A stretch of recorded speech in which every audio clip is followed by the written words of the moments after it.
के खिलाफ जहां तक जाना होगा कानूनी लड़ाई लड़ेंगे और सबसे भी कहेंगे यहाँ के जितने भी सेकुलर हिंदू मुसलमान सिख ईसाई, ये किसी धर्म की लड़ाई नहीं है। और कुछ लोग इसको धर्म की लड़ाई बताते हैं तो वो भी बहुत गलत है, क्योंकि इस पार्लियामेंट में 232 सांसद में कितने मुसलमान थे, राज्यसभा में 93 सांसद में कितने मुसलमान थे।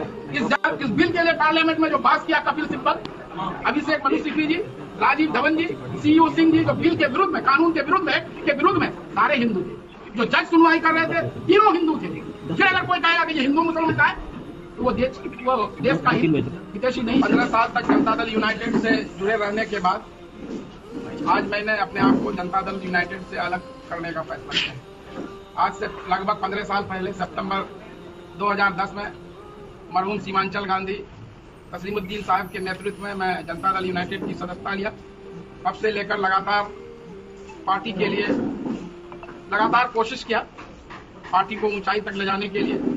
इसके साथ भी क्षेत्र के विकास को लेकर पद में रहे या नहीं रहे, लेकिन माननीय मुख्यमंत्री से, सरकार के और मंत्रियों से लगातार जो भी समस्याएं होती उसके समाधान के लिए कोशिश किया। आप सब जानते हैं कि मैं राजनीति में आने से पहले एक शिक्षक था और सितंबर 2010 में नौकरी छोड़कर मैं पॉलिटिक्स में, सियासत में आया था। एक ही उद्देश्य था, खिदमत करना, सेवा करना, और यही मेरा एक उद्देश्य रहा राजनीति का। ये नहीं कि मुझे कोई एमएलए बनना है या एमपी बनना है। मुझे यहाँ की जनता ने 2 बार कोचाधामन से विधायक भी बनाया, 2014 के उपचुनाव में और 2015 के चुनाव में, और जीता हारा, लेकिन मुझे जनता से कभी कोई शिकायत नहीं रही। और हमेशा हारने के बाद भी लगातार, आप सभी मिशन के साथी हैं, आप जानते हैं कि जो है हमेशा मेरा जनता से जुड़ाव रहा। मेरी राजनीति की यही कोशिश रही है कि समाज के अंतिम व्यक्ति तक खड़ा होकर उनकी मैं कोई मदद कर सकूं। यही मेरे लिए पुण्य का काम है, सवाब का काम है। इसके तहत राजनीति जदयू से मैं बता रहा हूँ। नीतीश से नाराजगी क्यों? आप जानते हैं कि अगस्त 2024 में देश के लोकसभा में, पार्लियामेंट में, पहले लोकसभा में जो वक्फ संशोधन विधेयक पेश हुआ, उस दिन मैं इत्तेफाक से पटने में था।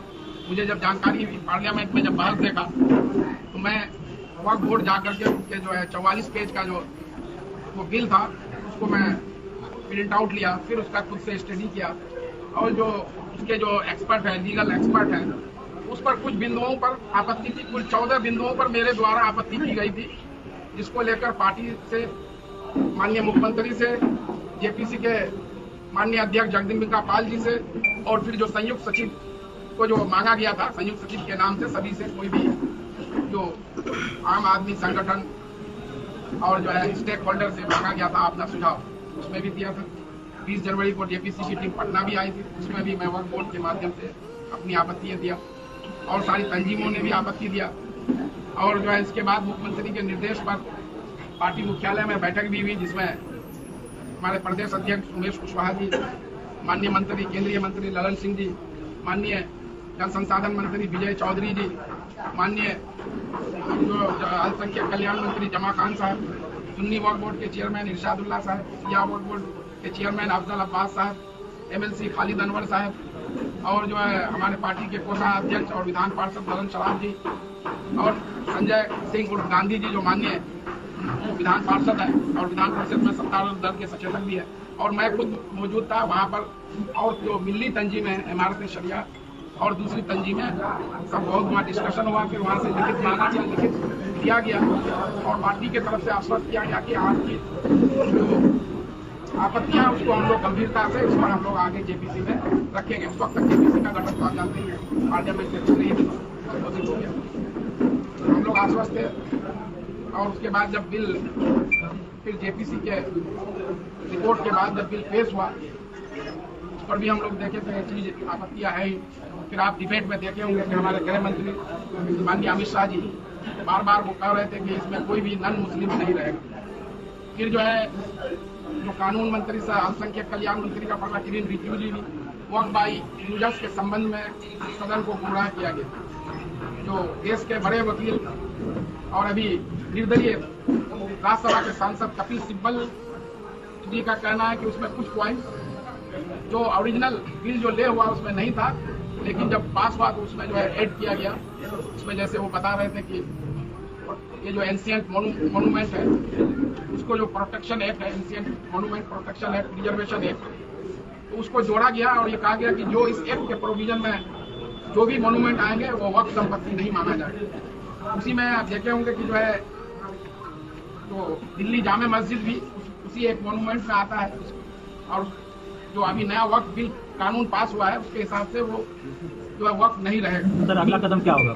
किस पार्टी में जा सकते हैं, क्योंकि आपने जब को छोड़ दिया है तो आप इस पार्टी में? मैं अभी कोई पार्टी में नहीं जान रहा हूँ, मैं इसकी लड़ाई लड़ रहा हूँ। इसके लिए मैं, आप जानते हैं, सुप्रीम कोर्ट में रिट याचिका दायर किया और वहाँ जो है 2 दिन जब सुनवाई हुई 16 सितंबर को, मैं पूरे सुप्रीम कोर्ट नंबर 1 जो माननीय चीफ जस्टिस की अध्यक्षता Sanjeev Khanna ji, justice Sanjay Kumar ji, justice KV. Viswanathan जी, पूरा प्रोसीडिंग और जो वकील थे, सॉलिसिटर जनरल थे, जो सरकार का पक्ष, सारी बातों को मैं खुद देखा, मैं भी रिट दायर किया। और उससे पहले 5 अप्रैल को पार्टी मुख्यालय में मैं फिर जाके अपनी आपत्तियों को दर्ज, मेरी आपत्ति कोई किसी संप्रदाय या वैसी नहीं है, मैंने कभी जातीय और संप्रदाय की राजनीति नहीं की।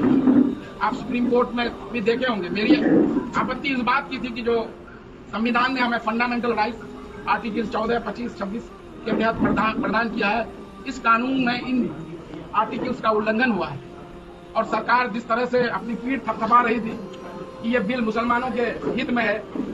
आज तक मैं 10,000 मुसलमान से मिला हूँ, पसमानदा मुसलमान से मिला हूँ, एक भी मुझे मुसलमान नहीं मिला। पत्रकार बंधुओं को अगर मिला होगा तो बताएंगे जो इस बिल के फायदे के नाते। और जी, और ये बोल रहे हैं ये वक्फ को बताने का कानून है। कैसे वक्फ बताने का? इसमें जो लिमिटेशन एक्ट लगाया गया है, लिमिटेशन एक्ट लगा करके जो वक्फ की जमीन पर कब्जा है उसको वो जायज ठहरा रहे हैं, कि जबकि इसमें लिमिटेशन एक्ट को 95 में हटा दिया गया। अब है कि कोई वक्फ की जमीन पर कोई 12 साल तक कब्जा रहेगा तो उसका वो लेजिटिमेट हक हो जाएगा, अधिकार हो जाएगा। तो ये वक्फ को कब्जा करने का कानून है या कब्जा मुक्त करने का कानून है? आप ही बताइए। आप देखे होंगे, आप सुन लीजिए, आप देखे होंगे बाद में अब जो है हमारे प्रधानमंत्री मोदी जी बोल रहे थे कि 2013 में जो कांग्रेस के विजन में जो कानून पास हुआ वो पूरा लूट खसोट हुआ, पूरा वक्फ संपत्ति को नेस्त नाबूद कर दिया। मैं पूछना चाहता हूँ, आप सब लोग बुद्धिजीवी पत्रकार है, 2013 का जो वक्फ संशोधन एक्ट जब पास हुआ था उस वक्त बीजेपी की तरफ से अटल बिहारी वाजपेयी जी, आडवाणी जी संसद में थे, सैयद शाहनवाज हुसैन जी लोकसभा में बात किए थे, मुख्तार अब्बास नकवी राज्यसभा में किए थे और सर्वसम्मति से बीजेपी का भी समर्थन उसमें था। आज अगर प्रधानमंत्री ये करें, वो बहुत खराब कानून था, उसके लिए बीजेपी भी जिम्मेदार है कि बीजेपी ने उसको सर्वसम्मति से उसको पार्लियामेंट में पास कराया था। और अभी आप देखेंगे, पार्लियामेंट में भाषण सुन लीजिए, शाहनवाज साहब का क्या भाषण दिए कि वक्फ की जमीन पर सरकार का कब्जा है, हमारी सरकार आएगी तो उसको कब्जा मुक्त करेंगे। तो ये कब्जा मुक्त नहीं है, ये कब्जा करने की एक साजिश है। वक्फ एक मिनट सुनिए, वक्फ पहले समझने के लिए लोग बोलते हैं हमारे रिज्जू जी पार्लियामेंट में ट्रस्ट और वक्फ का कंसेप्ट इस्लामिक है, प्रोफेट मोहम्मद सल्लल्लाहु अलैहि वसल्लम के बाद से ये चला आ रहा है। कोई भी अपनी संपत्ति को अपनी इच्छा अनुसार जो है वो दान करता है अल्लाह के नाम से, अल्लाह के नाम पर जो दान करने वाला उसको वाकिफ कहा जाता है। और वाकिफ उसकी मर्जी होती है, उसमें लिखा हुआ रहता है कि भाई इससे जो आमदनी होगी उसमें इन कामों में ये खर्च होगा। आप जो है जिस तरह से आप देखे होंगे यहाँ रुस्तुम अली अल्पसंख्यक आवास विद्यालय, रुस्तुम अली को कोई जानते थे? हमने देखा कि भाई 30 एकड़ जमीन वो वक्त की है, उसको जो है उसकी इच्छा थी कि उस पर शिक्षा तालीम पर जो है हो रहा है और उस जमीन को 30 साल के लिए लीज पर दिया गया है। यहाँ पर रजिस्ट्री ऑफिस में लीज हुआ है 30 साल के लिए और 1 साल का किराया 76,500 रुपये। ये वक्त की आमदनी बनाने के लिए ये, लेकिन आपका जो कानून है, आप बोल रहे हैं 5 साल तक प्रैक्टिसिंग मुस्लिम होना चाहिए, इसका क्या डिफरेंस है? आप कैसे कहेंगे कि ये 5 साल तक मुसलमान प्रैक्टिस रहेगी?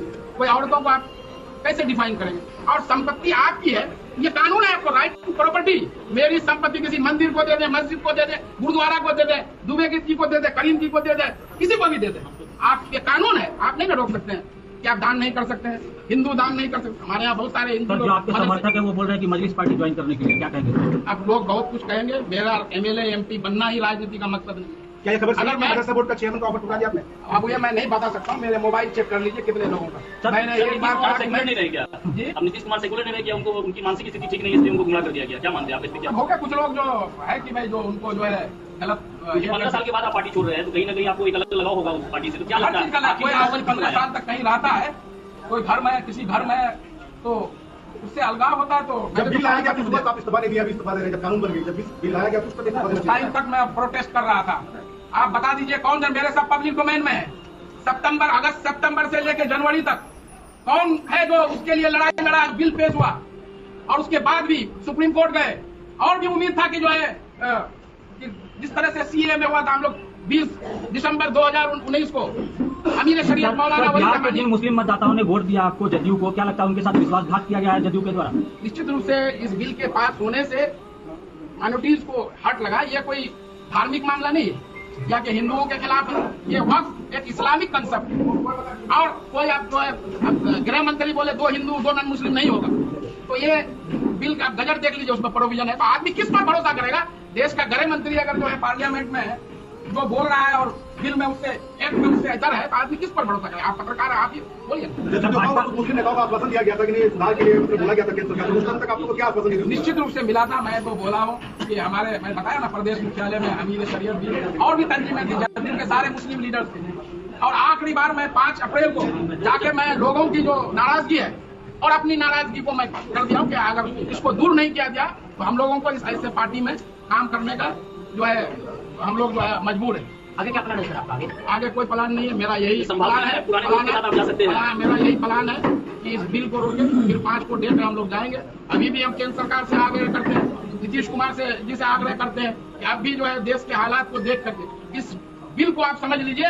अब देश के सुप्रीम कोर्ट में जो कोर्ट नंबर 1 चीफ जस्टिस ने कितनी बड़ी टिप्पणी कर दी, सोलिसिटर जनरल को उसको जवाब नहीं मिला, आधे घंटे का टाइम मिला, बोला एक दिन दिया तो फिर बता 7 दिन, उसके बाद जवाब। इसलिए ये तो उसकी संवैधानिकता को तो वही जब सोलिसिटर जनरल साहब ने कहा है कि मुजाहिद साहब का इमाम में खैर मतलब है। ठीक है, शुक्रिया।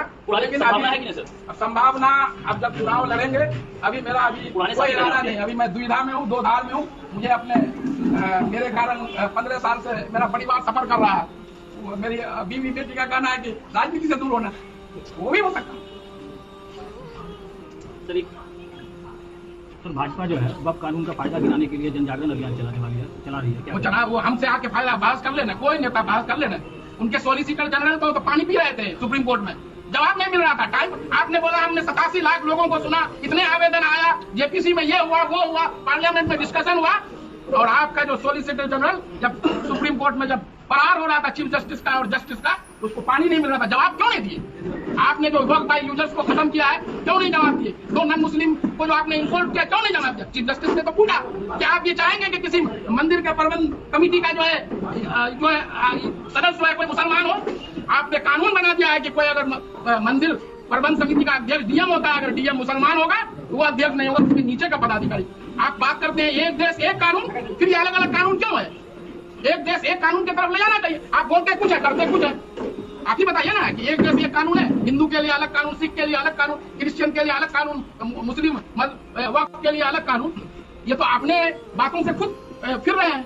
सर अंतिम सवाल, ये आंसू को क्या माना जाए? ये आंसू को माना जाए वोट के साथ जो होगा उसके लिए, या पार्टी से बिछड़ने का है? नहीं कुछ नहीं, पार्टी से तो भाई किसी आपकी आंखों में आंसू दिख रहे हैं। नहीं आंसू नहीं, वो कुछ नहीं परिवार को मैं बताया ना कि बहुत, एक तो मेरे साथ इतने लोग जुड़े हुए हैं, इतने जनता, वही मेरा परिवार है, कार्यकर्ता है, एक तरफ मेरा निजी परिवार है। अब यहाँ 2 विचारधारा हो रहा है। अभी मैं कुछ दिन पहले उन लोगों को कंसोल करूंगा, उनका भी कुछ हक है कि 15 साल से वो लोग सफर कर रहे हैं मेरे राजनीति के कारण, तो उसके बाद हम डिसाइड करेंगे। लेकिन इस बिल के खिलाफ जहां तक जाना होगा कानूनी लड़ाई लड़ेंगे, और सबसे भी कहेंगे यहाँ के जितने भी सेकुलर हिंदू मुसलमान सिख ईसाई, ये किसी धर्म की लड़ाई नहीं है। और कुछ लोग इसको धर्म की लड़ाई बताते हैं तो वो भी बहुत गलत है, क्योंकि इस पार्लियामेंट में 232 सांसद में कितने मुसलमान थे?